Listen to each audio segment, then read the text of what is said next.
मार्गशीर्ष मास की पूर्णिमा इस बार विशेष संयोग लेकर आई है।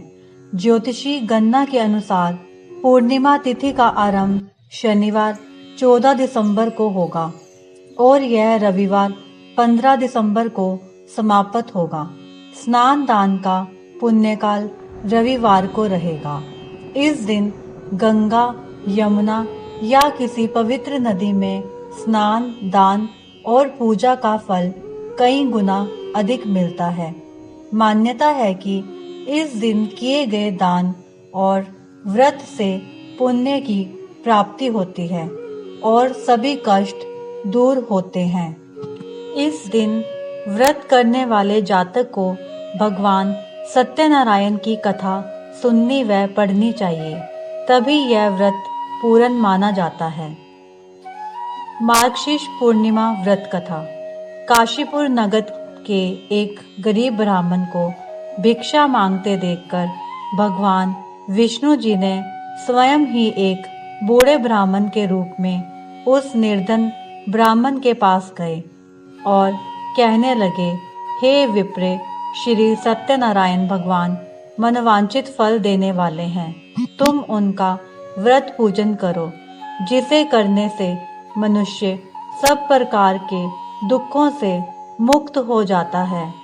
इस व्रत में उपवास का भी अपना महत्व है, किंतु उपवास से मात्र भोजन ना लेना ही नहीं समझना चाहिए। उपवास के समय हृदय में यह धारणा होनी चाहिए कि आज श्री सत्यनारायण भगवान हमारे पास ही विराजमान है। अतः अंदर व बाहर शुचिता बनाए रखनी चाहिए और श्रद्धा विश्वास पूर्वक भगवान का पूजन कर उनकी मंगलमयी कथा का श्रवण करना चाहिए। श्री सत्यनारायण जी की कथा बताती है कि व्रत पूजन करने में मानव मात्र का समान अधिकार है, चाहे वह निर्धन, धनवान, राजा हो या व्यवसायी, ब्राह्मण हो या अन्य वर्ग, स्त्री हो या पुरुष। यही स्पष्ट करने के लिए इस कथा में निर्धन ब्राह्मण, गरीब लकड़हारा, राजा उल्कामुख, धनवान व्यवसायी, साधु वैश्य, उसकी पत्नी लीलावती, पुत्री कलावती, राजा तुंगध्वज एवं गोपगणों की कथा का समावेश किया गया है। इस कथा के अनुसार जैसे लकड़हारा, गरीब ब्राह्मण, उल्कामुख, गोपगणों ने सुना कि यह व्रत सुख, सौभाग्य, संपत्ति सब कुछ देने वाला है, तो सुनते ही श्रद्धा, भक्ति तथा प्रेम के साथ सत्य व्रत का आचरण करने में लग गए और फलस्वरूप सुख भोग कर परलोक में मोक्ष के अधिकारी हुए। एक साधु वैश्य ने भी यही प्रसंग राजा अलकामुख से सुना, किंतु उसका विश्वास अधूरा था और श्रद्धा में कमी होने के कारण उसने मन में प्रण लिया कि संतान प्राप्ति पर सत्य व्रत पूजन करूंगा। समय बीतने पर उसके घर एक सुंदर कन्या ने जन्म लिया। पत्नी ने व्रत की याद दिलाई तो उसने कहा कि कन्या के विवाह के समय करेंगे। समय आने पर कन्या का विवाह भी हो गया, किंतु उस वैश्य ने व्रत नहीं किया। सभी वह अपने दामाद को लेकर व्यापार के लिए चला गया। वहां उसे चोरी के आरोप में राजा चंद्रकेतु द्वारा दामाद सहित कारागार में डाल दिया गया। उसके अपने घर में भी चोरी हो गई। पत्नी लीलावती और पुत्री कलावती भिक्षावृत्ति के लिए विवश हो गई। एक दिन कलावती ने किसी के घर श्री सत्यनारायण का पूजन होते हुए देखा और घर आकर माँ को प्रसाद दिया।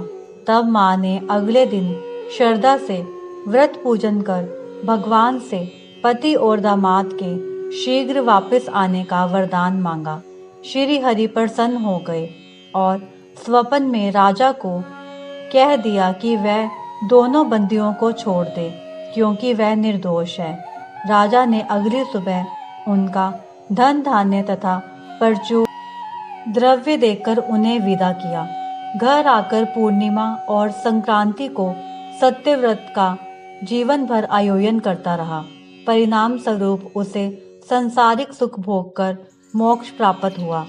इसी प्रकार एक बार राजा तुंगध्वज ने वन में गोपगणों को श्री सत्यनारायण भगवान का पूजन करते देखा, किंतु अपने अभिमान की वजह से राजा ना तो पूजा स्थल पर गया, ना दूर से ही प्रणाम किया और ना ही गोपगणों द्वारा दिया प्रसाद ग्रहण किया।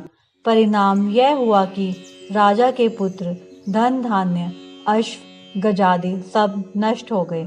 राजा को फिर से आभास हुआ कि विपत्ति का कारण सत्यदेव भगवान का निरादर है। तब उसे बहुत पश्चाताप हुआ। वह तुरंत वन में गया और गोपगणों को बुलाकर उनसे सत्यनारायण भगवान की पूजा विधि पूछी और बाद में पूजा भी की। फिर उसने उनसे ही प्रसाद ग्रहण किया तथा घर आ गया। उसने देखा कि विपत्ति टल गई और उसकी सारी संपत्ति तथा जन सुरक्षित हो गए। राजा प्रसन्नता से भर गया और अपना सर्वस्व भगवान को अर्पित कर दिया। बोलो श्री सत्यनारायण भगवान जी की जय।